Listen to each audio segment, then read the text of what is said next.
Hi students, welcome to SPR Tech. Today you're gonna see about 10th August Hindu news analysis as a quick revision. So this video is very important for your UPSC preparation. If you are a serious aspirant to UPSC, then this video is for you guys. Kindly after viewing this video, you share with your friends also, because let this video reach to many people that I'm gonna make a qualitative Hindu news analysis with the flow chart method of learning. This content is about a 10th August Hindu news analysis. As our channel is very little and small and shorter format, so with your support it will reach to the maximum number of you people. So kindly keep supporting. So here we're gonna see about the question. So here that question I had asked in the previous year, the previous video. So in recent years, Chad, Guinea, Mali, Sudan are caught in international attention. Which of the following reasons is common all of them? So here this question was asked in 2023. The common reason is that a successful coup. So here successful coup has been happening in all these countries, so that it was prominently in the news. That's it. So here if you come to the current affairs of the 10th of August, here you can see Health Ministry defends PMJAY as CAG audit exposes multiple frauds. So here you need to understand the Health Ministry scheme of PMJAY. What is that scheme? And next you need to understand what is this CAG audit in clear format. So if you come to this point, this is a GS paper 2, very important article for your examination. So here you need to understand PMJAY. So this is a scheme under Health Ministry, and the scheme name is Pradhan Mantri Jan Arogya Yojana.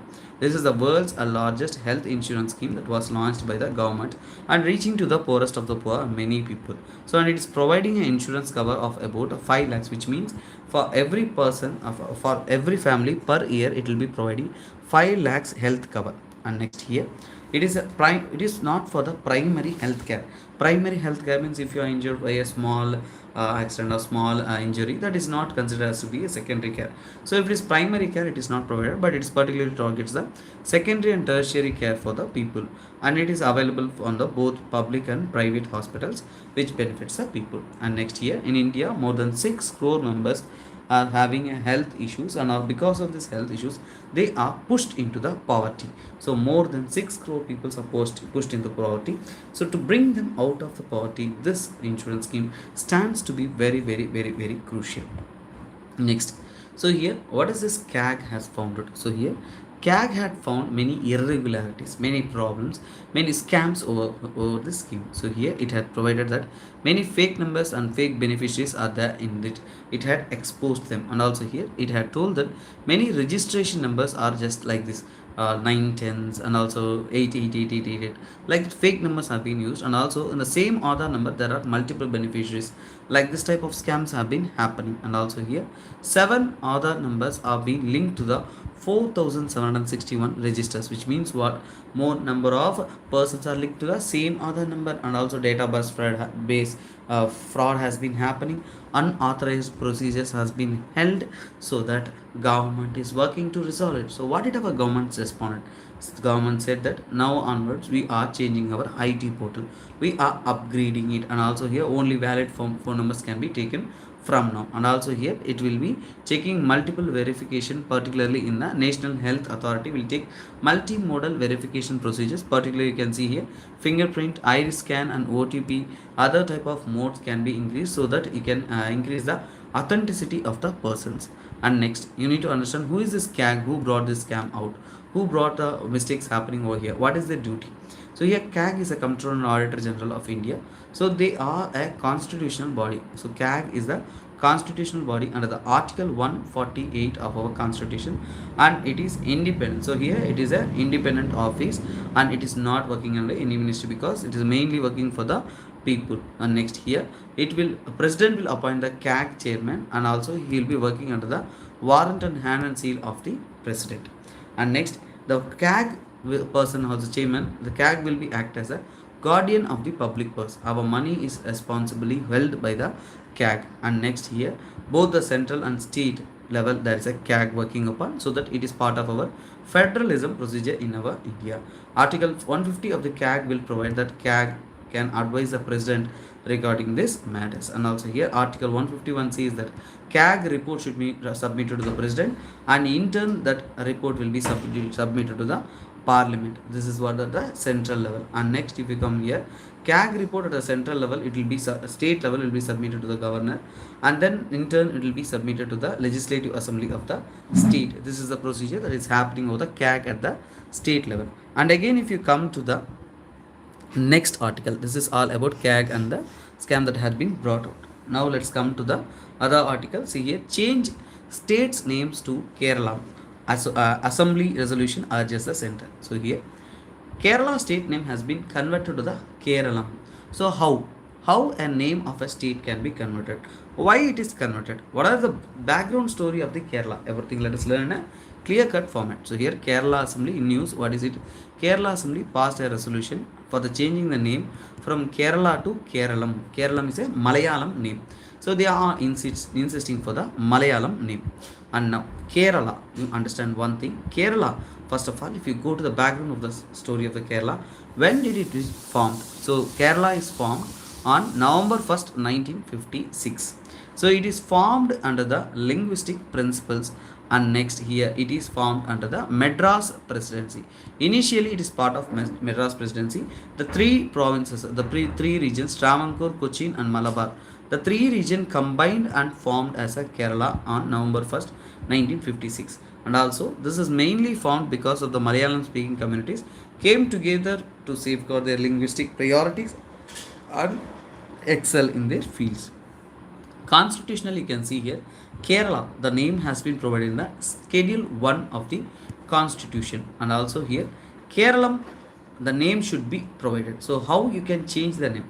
The amendment should be made in the Article 3 of our Constitution. So constitutionally, you need to amend the Article 3 for the name Keralam. And next, historically, if you consider the Ashoka Rock Edict 2 tells about nearly during the age of 257 BC. It speaks about so called Sanskrit word called as Kerala Putra. What is this Kerala Putra?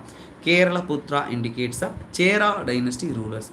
It means Kerala's son, the son of Kerala. That is the meaning. From that only the name has derived as Kerala. Chera, Kerala, like that it had name has derived.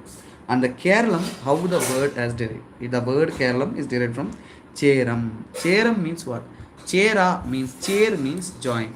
So actually the Kerala is formed by the joining of two regions. One is Gokamam and next Kanyakumari. So these two regions are combined and called as the Gokarnam and Kanyakumari. These two regions combinedly called as the Kerala, Keralam, Cheram.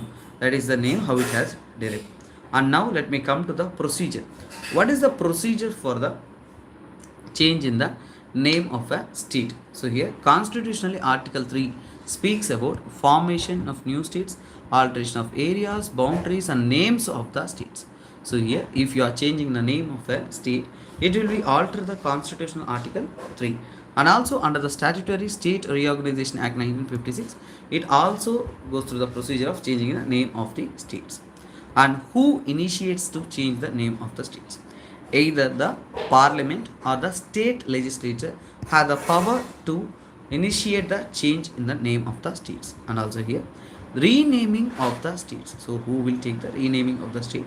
President recommends to the parliament. So here for renaming of the state, the president will recommend to the parliament the bill, and before parliament presenting a bill, the president will take the view of the state assembly about the so-called procedures of the bill, and either what the name should be changed or not. He will take the opinion of the state, but it will be limited time only. When they say yes, then only it will be proceed. If they are not responding in a limited span of time, then the procedure goes on.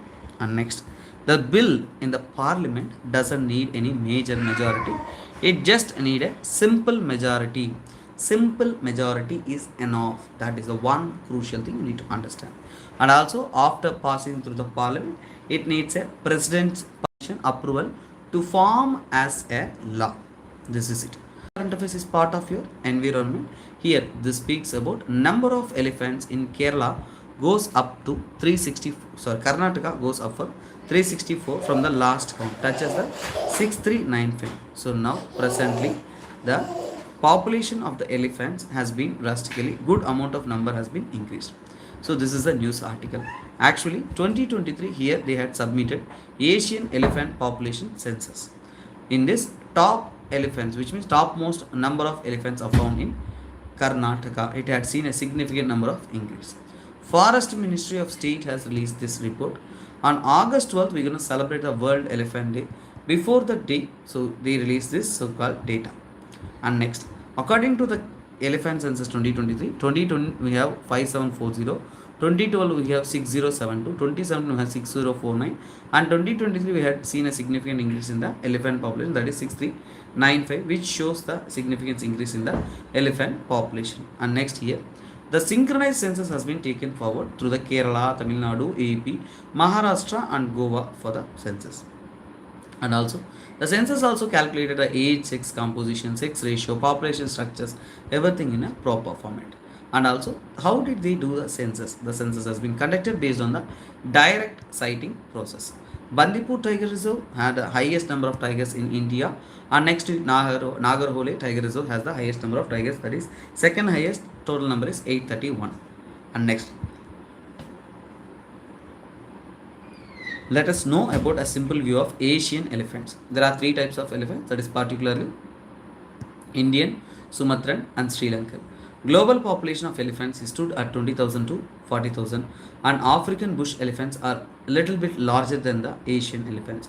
According to the status IUCN Red List, it is listed as the endangered list. And next, Wildlife Protection Act 1972, it provided in the Schedule 1 of our Wildlife Protection Act. And CITES list, it is in the Appendix 1, which needs a maximum number of protection. And next, government initiative related to the elephant conservation is MIKE program internationally, that is monitoring the illegal killing of the elephants. MIKE program, which was started in 2003 with the international collaboration in Africa and Asia. Project Elephant, which is also part of an Indian government initiative, February 1992, to conserve the so-called elephant population. Ministry of Environment, Forest and Climate Change has introduced a central government scheme to protect the elephants, that is our Project Tiger. Hathi Mera Sati is a campaign launched by Ministry of Environment, Forest on wildlife, with collaboration with Wildlife Trust of India on 2008 for the so-called elephant conservation. The mascot of this conservation or campaign is Gaju or Gaja, that is it. So here, this is all. So Jammu and Kashmir article I had explained in the previous videos. So kindly you can visit the Telegram channel where I had provided the PDF. So next you can come to here. So here, SMRs. Here the article is about SMRs, small modulator reactors. What is it and what is its role on decarbonization? Decarbonization is reduction of the carbon in the so-called environment. So here, for the part of this work, our Sustainable Development Goal 7 indicates the primarily on the decrease in the so-called carbon. So that is what decarbonization. So you need to understand what is this SMR. So here, this Hindu article has provided a clear-cut understanding of this SMR. You can see large conventional reactor. Normal nuclear reactor is a large conventional reactor which will be producing electricity up to 700 plus megawatts, and also a small modulator reactor will produce electricity of about 300 megawatts, and micro reactor will provide up to 10 megawatts of electricity. And next here you understand about a small modulator reactor. So here small modulator reactors, SMR, means it has capacity up to 300 megawatts, and next it is easy to assemble and easy to carry, and it has a Agile technology which can easily transport one place to one place and easily assembled. Here the process happens is nuclear fission, where the heat is converted to the power. Through the heat we are generating the power. And next, if you come over to the positives of this SMR is it has a lifespan of 40 to 60 years, and it can have a highest operating capacity, and also here low carbon emissions can be found. And next, it is a efficient mode to transform to the renewable hybrid sources. And next, any place of installment can be easily installed, and the building cost and management cost are very less for the SMR. And then if you come, why we need to choose the SMR for India? Actually, Sustainable Development Goal 7 provides for the decarbonization, and also worldwide still now 82% of energy is dependent on the fossil fuels, which is a dangerous thing, which we need to move to the renewable or other source of energy where the carbon emissions will be less. And also here in future the energy demand gonna be doubled in a upcoming days, so we need to change over to the so-called best method of electricity generation. SMRs are simpler, safer, cost effective. And June 2023, Indian PM visited US, and from there the joint statement of the US President he had given regarding the SMRs. And next you can see what are all the problems of SMR. So here risk of accidents as the nuclear things are not that much stable, and radio waste will be high and dangerous to the environment. Nuclear minerals are exhaustive and can be exhausted at any moment.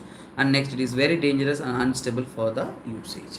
And next, if you come over to the government, so here what is the government initiative that should be taken? Here Atomic Energy Act should be amended for the private sector to invest in the SMR modules. And next, the independent regulatory board should be created for the law of safety and security of the nuclear material. International agreements like India should utilize the India-US agreement of 123 agreement for the better nuclear supply. And next, the public's support and safety measures should be educated to them for the better implementation of this so-called SMRs. And next article here, stop the fencing sittings in the cluster bomb use. So here it speaks about the cluster bomb or cluster munition. Cluster bombs means, cluster munition means number of bombs imbibed in a single bomb. So here multiple explosive, that is called a sub munition, or bomblets, number of bomblets affixed in the cluster bomb. So here it is targeting an area, which means a group, which means it will target the whole place, including, it is not targeting a person or targeting a particular building, it targets a area. So here it can be possibly destroy the persons, assets, vehicles, runways, everything in present in this area, and there is no targeted deletion. So this is a bigger problem. And also here it can be dispersible chemical, biological and landmine activities through the cluster munition. World War I, World War II, Vietnam, Afghan War and Iraq War, USA has used such type of equipments. What is the problem is they have high DUD rate. What is this DUD rate? DUD rate means failure rate. The high failure rate can be found in the cluster munition. And next, they can be dormant for the long duration type, and which can impact a huge. And also here the vulnerable population in the region, particularly women, children, everybody will be killed. So that is the saddest truth we need to know. And next here, Human Rights Watch oppose the so-called our cluster munitions, but if you see the International Convention on Cluster Munition, 2010 international law was created with 107 states coming together and signing this as signatories of it. Article 1 says that produce, use, transfer and stock of this cluster munition should be prohibited. They should be legally binding and they should not produce this cluster munition. But many important countries are not part of this cluster munition, particularly USA, Russia, China, Pak, India and Israel. Particularly remember this, India is not part of the Convention on Cluster Munition. Human Rights Watch on 1978, an NGO which is called as a Helsinki Watch, has said and opposed the so-called this cluster munition and the human rights violation. As it is a human right violation, its headquarters is located in New York. This is the article that you need to discuss. And another article of the day is here. Final article of the day. Here it is about a new law, new rules to be brought out, new drug and clinical trials rules. So here more amount of clinical trials or medical trials are being conducted on the animals.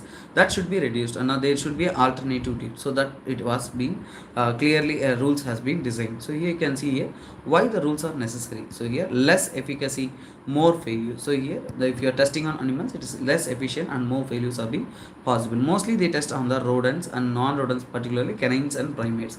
And next, the mismatch with human trials. So they are particularly mismatching with the human trials, because animal trials are not providing an efficient results. Human trials, it is varying differentially. Welfare of the animals is a particular thing they are concentrating, so that they are opposing it. So alternative models are organoids. What are organoids? 3D cellular structures and mini organs and replicate a specific body organ is called as a organoids. Organ on chip means a small chip with human cells is called as a organoid on chip. 3D blueprinter is bioprinters, bio ink and human cells which will generate a body part. International also, if you see here, many are opposing these animal methods for the testing, particularly European Union. In 2021 passed a law against the animal testing. USA also in December 2022 made a FDA on FDA Modernization Act, which will stop the usage on animals. South Korea also December 2021 they came up with the alternative, and Canada also June 2021 they amended the Environment Protection Act for the alternative. This is the articles of the day, guys. This is a quick revision of the Hindu news analysis. This will help you a lot in your UPSC preparation. Kindly you share with your friends and articles so that you will get a much more idea of this content. And next here, with the reference to the 8th August 1942 in Indian history, which one of the following statements is correct? The Quit India resolution was adopted. So this question has been asked in 2021. Kindly be participative and tell your answer in your comment section, so that your participation will create you more towards the UPSC and qualitative learning. For more updates, stay tuned. This is me, SPR, signing off. Have a nice day.